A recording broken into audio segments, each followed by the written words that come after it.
Hi, I'm Imogen, I'm Prima's craft editor, and I'm going to show you how to make a sweet book sleeve using a crochet granny square. So for this project, I've used Prima yarn available exclusively at the Works. I've used oatmeal, cornflower blue, royal blue, and dusky pink. And I've also used a Prima crochet hook, also available exclusively at the Works. And the one that I've used is the 4mm hook.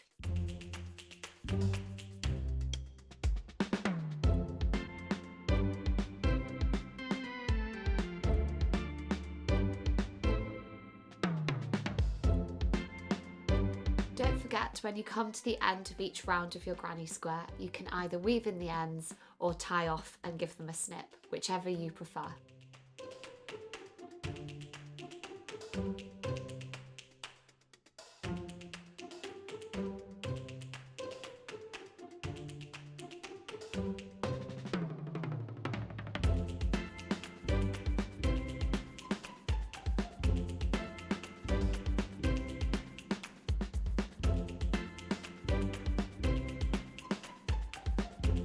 So once your granny square gets a bit bigger, it's important that you keep checking it against the size of the book that you'd like to go in the book sleeve to make sure that they fit. So what you want to do is just place your book at an angle in your granny square so that the sides are facing the corners, and then you create an envelope around the book. So you just bring these three corners in here.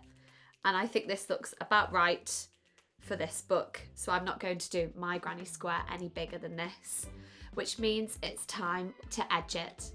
So to edge your square, you just go around in whatever colour you choose and you just work a double crochet into each of the stitches along the top of the final round of your granny square. I'll show you how it's done. So to edge your granny square, pick your yarn. I'm going to go for this royal blue Prima yarn. Then once your slip knot's on your hook, insert it into any of the stitches along the final round of your granny square. I like to just work into the top stitch, but you can work into both of the stitches of these trebles if you prefer. Single crochet to attach. And then you're going to work round all the way around your granny square using double crochet.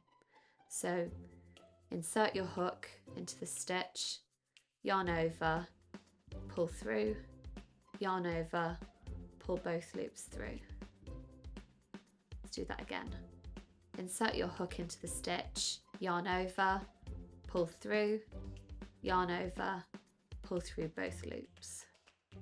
And you're just going to continue that, working all the way around the outside of your granny square.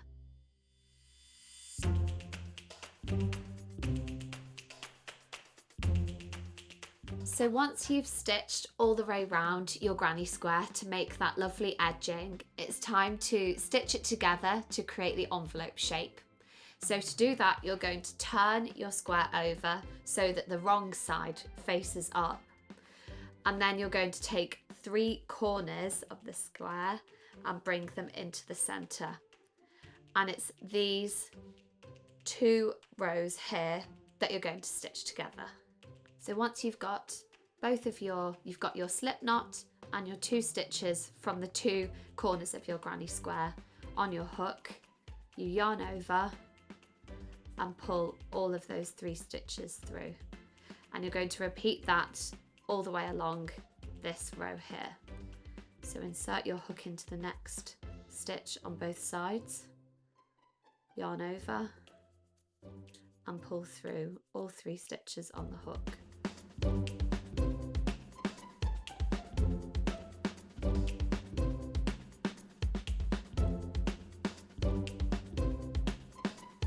Once you've finished that row, you can just snip your yarn and either weave in the tail or just tie it and cut it off, whichever method you prefer.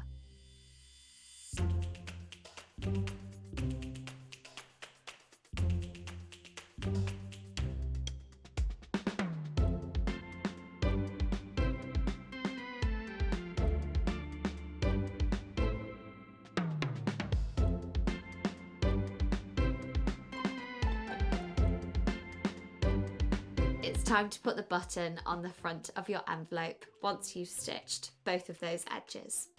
So before we do that, I'm going to put my book in my envelope to check where the button should go.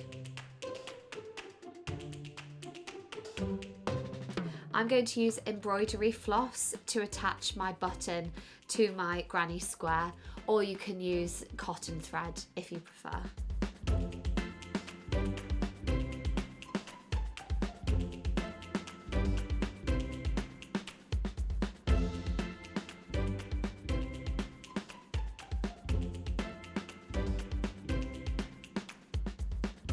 There you have it, your envelope is done and it's time to put your book in.